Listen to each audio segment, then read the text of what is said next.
kita setia untuk menampilkan iman itu ketika ada masalah atau kesulitan di dalam hidup kita. Saya mengaku kepada Allah yang Maha Kuasa dan kepada saudara sekalian bahwa saya telah berdosa dengan pikiran dan perkataan, dengan perbuatan dan kelalaian. Saya berdosa, saya sungguh berdosa. Oleh sebab itu saya mohon kepada Santa Perawan Maria, kepada para malaikat dan orang kudus, dan kepada saudara sekalian, supaya mendoakan saya pada Allah Tuhan kita.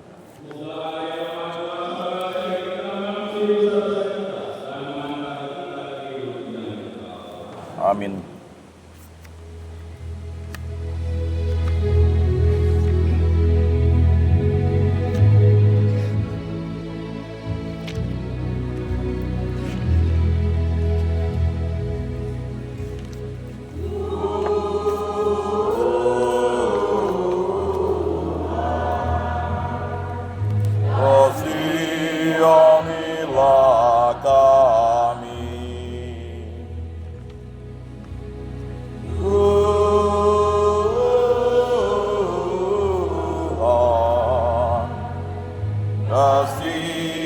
Kasihanilah kami, Tuhan. Kasihanilah kami,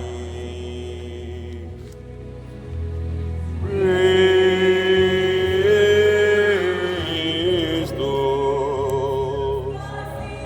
Kasihanilah kami, Kristus. Kasihanilah kami, Tuhan.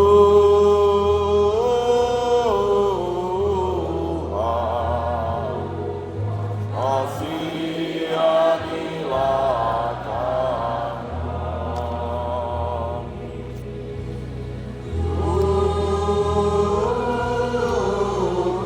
Tuhan, Tuhan. Kasihanilah kami.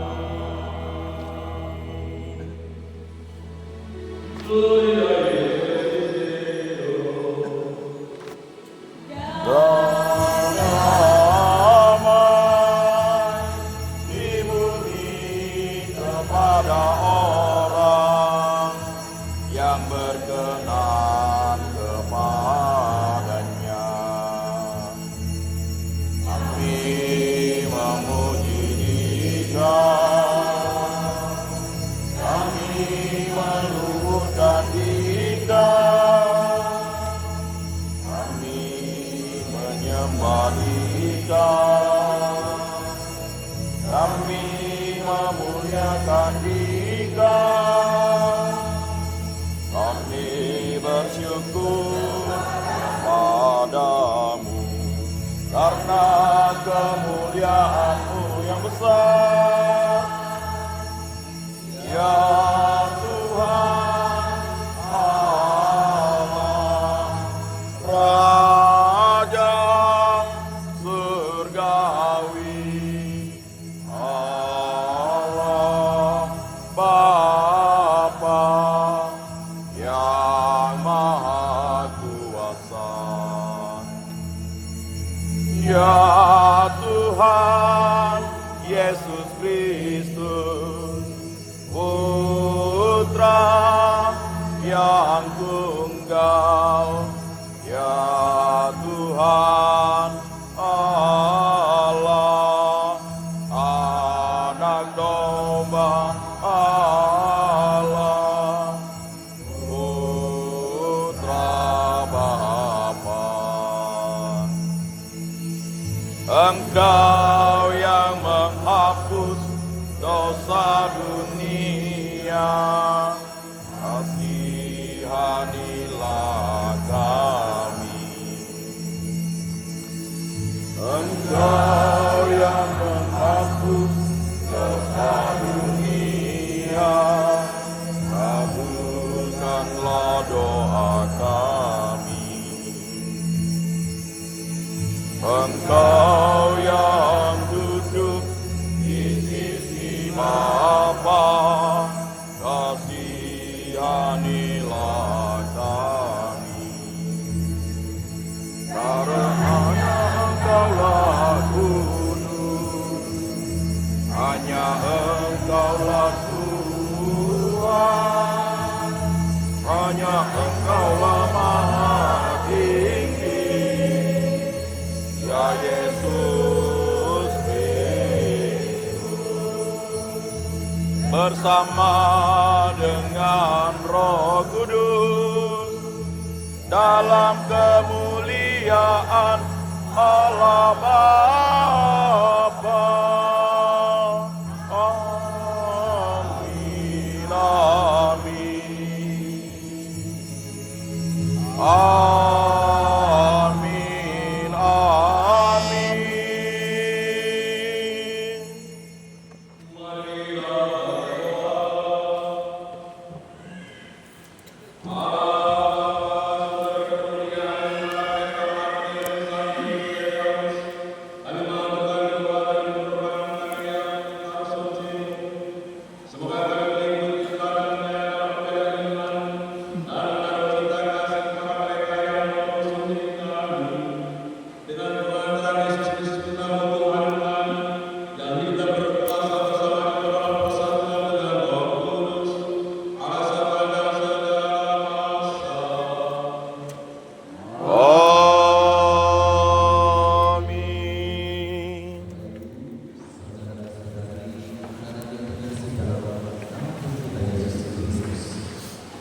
Stefanus yang penuh dengan Roh Kudus menatap ke langit, lalu melihat kemuliaan Allah dan Yesus berdiri sebelah kanan Allah, lalu berkata, "Sungguh, aku melihat langit terbuka dan Anak Manusia berdiri di sebelah kanan." Mereka menyeret Dia keluar rumah, lalu melemparkannya. Dan saksi-saksi meletakkan jubah mereka di depan kaki seorang pemuda yang bernama Saulus. Sedang mereka melemparkannya, Stefanus berdoa, "Ya Tuhan Yesus, terimalah rohku." Tuhan tidak pernah meninggalkan kita supaya kita tidak lagi mencari Tuhan. Dalam Injil kita mendengar penganiayaan yang akan datang dan pengakuan akan Yesus, karena aku, kamu akan dikirim ke penguasa-penguasa dan raja-raja sebagai suatu kesaksian bagi mereka dan bagi orang-orang yang tidak mengenal Allah.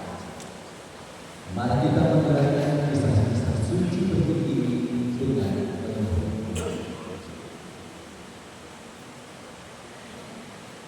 Pembacaan dari Kitab Para Rasul. Sekali peristiwa, Stefanus yang penuh dengan karunia dan kuasa mengadakan mujizat dan tanda-tanda di antara orang banyak. Tetapi tampillah beberapa orang dari jemaat Yahudi yang disebut jemaat orang Yahudi. Anggota jemaat ini adalah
dan sambil menutup telinga serempak mendengar dia.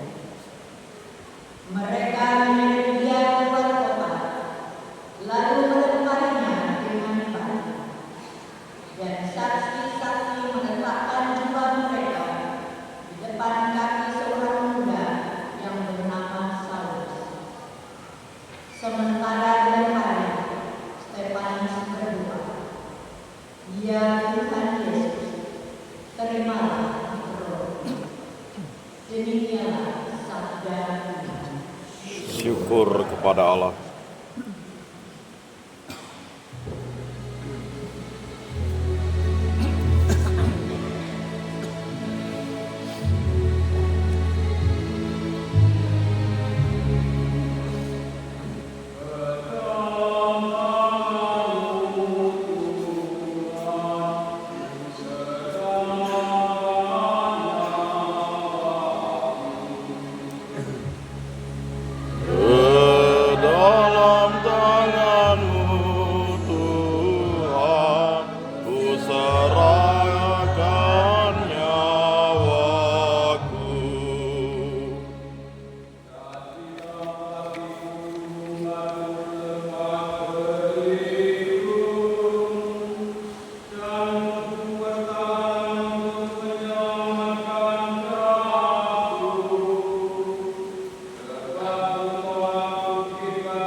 Muliakanlah Tuhan.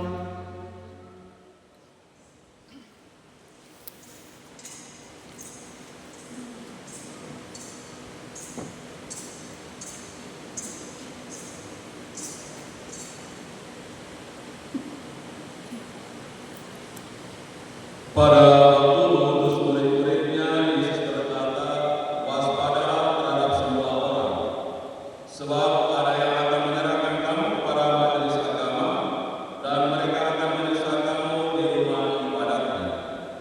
Karena aku, kamu akan dikirim ke muka para penguasa dan raja-raja sebagai satu kesaksian bagi mereka dan bagi orang-orang yang tidak mengenal Allah. Apabila mereka menyerahkan kamu, janganlah kamu khawatir akan bagaimana dan akan apa yang harus kamu katakan, karena semuanya itu akan dikaruniakan kepadamu pada saat itu juga. Karena bukan kamu yang berbicara, melainkan roh Bapamu. Dialah yang akan berbicara dalam dirimu. Orang akan menyerahkan saudaranya untuk dibunuh. Demikian juga seorang ayah akan menyerahkan anaknya, anak-anak akan memberontak terhadap orang tuanya dan akan membunuh mereka. Dan kamu akan dibenci semua orang oleh karena namaku. Tetapi orang yang bertahan sampai pada kesudahannya akan selamat. Demikianlah sabda Tuhan. Terpujilah Kristus.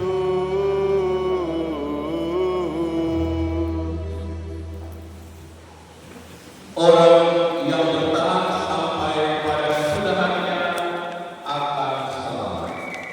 Bapak Ibu saudara-saudari yang terkasih dalam Kristus, pesta Santo Stefanus sehari sesudah perayaan sukacita kelahiran Tuhan mau ingatkan kepada kita semua bahwa iman kepada Tuhan itu bukanlah sebuah iman yang gampang untuk dihayati dan dipertahankan dalam hidup, terutama di tengah dunia yang tidak percaya bahwa bayi yang lahir di kota Bethlehem itu adalah sungguh putra Allah, sungguh Allah sendiri. Iman kekristenan memang sejak awal sudah mengalami penganiayaan demi penganiayaan. Murid-murid yang percaya kepada Tuhan Yesus sudah sejak awal mengalami situasi yang sama. Kita dengar dalam sejarah gereja bahwa penganiayaan yang terbesar terhadap orang-orang yang percaya kepada Tuhan di bawah pemimpin yang namanya Saulus. Ia adalah tokoh yang menghimpun begitu banyak orang untuk membunuh semua orang yang percaya kepada Kristus. Tetapi Allah tidak tinggal diam. Allah yang secara kuasanya menyatakan kuasanya itu kepada Saulus. Ketika dia memimpin pasukan ke kota Damaskus, di sana mujizat terjadi. Allah menampar Saulus dengan sebuah peristiwa yang sangat dahsyat. Ketika dia memimpin pasukan itu di tengah jalan, dia melihat sebuah penampakan mujizat di langit dan membuat matanya menjadi gelap. Ia terjatuh dari kudanya dan saat itu terdengar suara dari dalam Allah yang memanggil namanya Saulus, dan suara itu juga menuntun dia untuk mendapatkan kesembuhan dari kebutaannya kepada seorang nabi yang sudah ditentukan.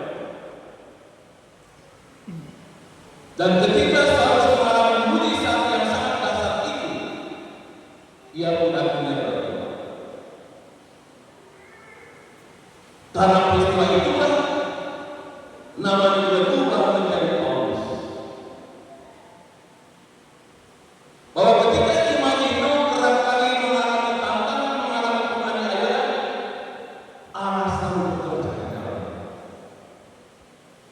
Dan itulah dialami oleh Stefanus ketika dia dengan penuh keberanian dan kepercayaan pada kebenaran iman akan Yesus Kristus telah lahir. Ia tidak ragu, ia tidak mundur selangkah pun ketika berhadapan dengan orang-orang yang mempertentangkan, yang mempersoalkan imannya kepada Tuhan. Dan karena begitu teguhnya iman kepada Yesus, Stefanus mempersembahkan hidupnya. Kata dari mereka dalam iman kepada Tuhan daripada percaya kepada omongan-omongan palsu mereka yang tidak percaya kepada Tuhan. Dan Allah sendiri bekerja di dalam diri Stefanus. Ketika orang mempertanyakan iman, kebenaran iman kepada Tuhan itu, Stefanus dengan penuh keyakinan memberikan jawaban. Sehingga tidak ada seorang pun yang berani, yang sanggup untuk melawan dia, karena Allah sendiri yang berbicara melalui diri. Roh Allah sendiri yang berkarya di dalam diri Stefanus.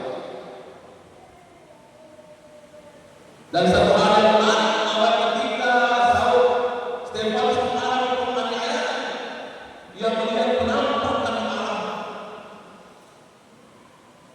dalam diri para malaikat.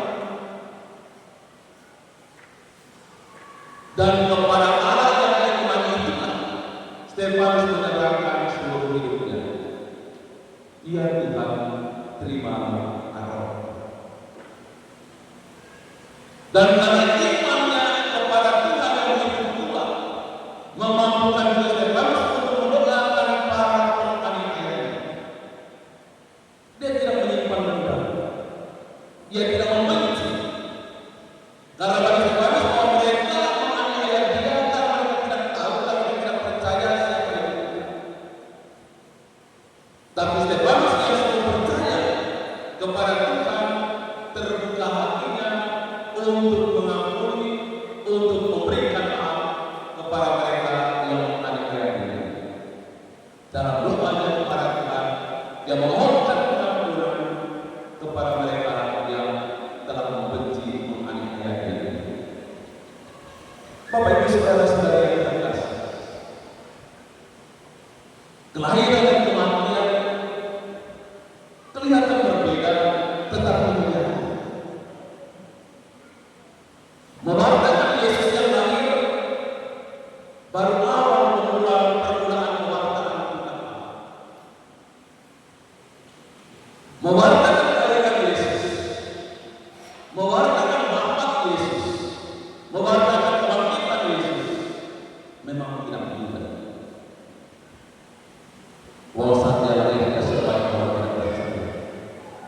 Ketika dia lahir saja sebanyak orang yang berusaha untuk membunuh dia dan membawa pimpinan Raja Herodes. Tapi Allah menyelamatkan dia. Ketika Yesus mengajar kepada umum, banyak orang yang percaya kepada dia. Banyak orang mengatakan tahu nabi palsu. Ketika dia mengusir setan di dalam diri orang-orang yang kerasukan, ada yang mengatakan tahu itu kepala setan, mengusir setan yang kuasa setan.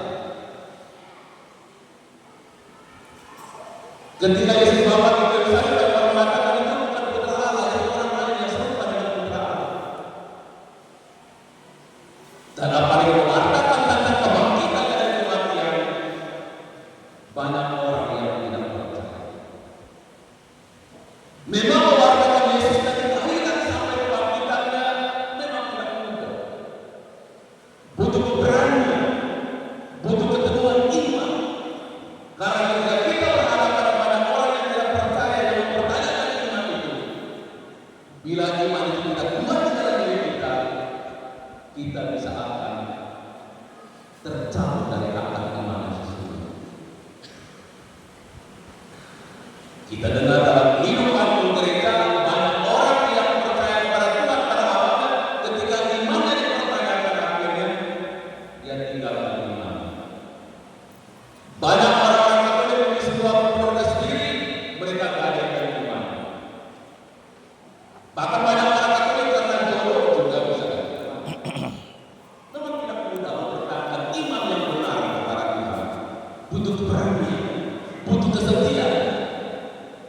sebuah perjuangan. Tetapi Yesus katakan bahwa orang yang setia mempertahankan imannya sampai kesudahannya, jaminannya satu, selamat.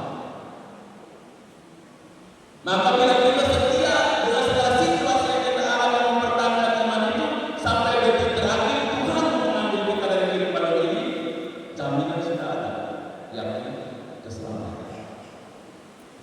Dan Tuhan menyampaikan itu kepada kita pada saat hari ini. Dalam pesta Santo Stefanus yang telah mempersembahkan seluruh hidupnya karena imannya yang tidak terkira. Bapak Ibu saudara-saudari yang terkasih, dalam pemahaman sejarah gereja mengatakan bahwa darah para martir yang tercurah, yang tertumpah adalah awal yang subur bagi perkembangan iman.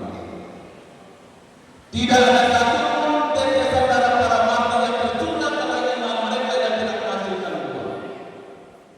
Di mana darah para martir itu tercurah mati demi iman kepada Tuhan, di sana akan bertumbuh iman-iman yang baru. Dalam negara Aceh sekalipun ketika darah para martir tercurah di sana, maka di sana mulai bertumbuh iman yang baru kepada Tuhan. Maka persembahan diri para martir tidak sia-sia. Bagikan persembahan diri Yesus sendiri di atas kayu salib yang tidak sia-sia, yang merupakan keselamatan bagi kita. Dan Yesus sendiri katakan bahwa jika biji gandum itu tidak jatuh dalam tanah dan mati, ia tetap satu biji saja. Tetapi jika dia jatuh dan mati, ia menghasilkan banyak. Dan itulah gambaran tetesan darah para martir. Bapak Ibu saudara-saudara yang terkasih, kelahiran Yesus, Natal yang kemarin kita rayakan dengan penuh sukacita, butuh satu komitmen dari setiap kita untuk mewartakan. Ketika kita mewartakan Tuhan yang telah lahir bagi kita, pada saat yang sama kita harus siap untuk menerima segala macam konsekuensi. Ketika kita mengatakan bahwa Yesus telah lahir bagi kita, dia adalah Tuhan dan penyelamat kita, orang akan mencibir, benar enggak? Gue gak percaya. Dan ketika kita berharap dengan jawaban seperti apa yang mau kita buat, pasti kita marah. Ya kan? Lebih parah lagi kalau kita tidak menerima, itu lebih parah. Kalau hanya marah sih mungkin tidak sama manusia. Tapi ketika kita berharap pada orang yang tidak percaya dan iman kita mengalami kegoncang dalam diri kita, dan akhirnya benar, aku juga tidak percaya bahwa ternyata yang lain itu bukan Yesus, yang lain itu bukan putra manusia, bukan putra Allah, bukan penyelamat. Ya udah, aku tinggalkan iman yang lama ini. Aku cari iman yang baru. Ingat, gereja sampai detik ini masih dirongrong oleh kekuatan-kekuatan lain. Terutama iman Katolik sampai detik ini masih banyak dipertanyakan oleh orang-orang yang tidak percaya. Dan itulah tugas kita untuk bagaimana kita menjelaskan iman yang sesungguhnya kepada Tuhan. Dan sebagai orang Katolik harus melakukan percaya diri, harus pede. Karena apa? Bagi orang yang percaya kepada Tuhan yang sungguh setia dalam imannya, janji Tuhan tidak pernah diingkari. Tempat bagi setiap orang yang percaya sampai detik akhir hidupnya telah disediakan oleh Tuhan. Baca terutama Injil Yohanes bab 14 ayat 1 sampai 6. Disitulah janji itu yang membuat orang-orang percaya kepada Tuhan harus yakin dan percaya bahwa Yesus yang kita imani terakhir ini adalah Dia penyelamat kita.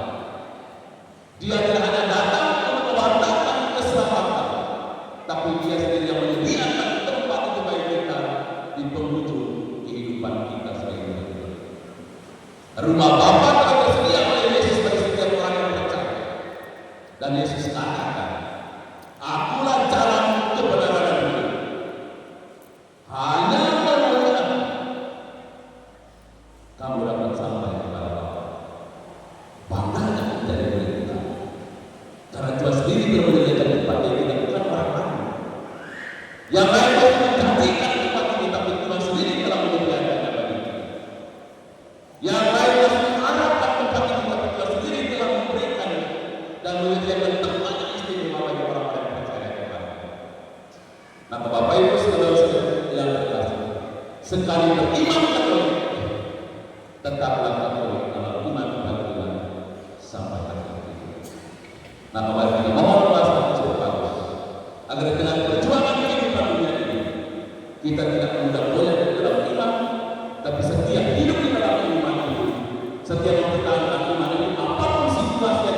Maka ketika Tuhan datang untuk terakhir kali menjemput kita dari dunia ini, hendaklah terbersihkan dalam diri kita sebuah doa.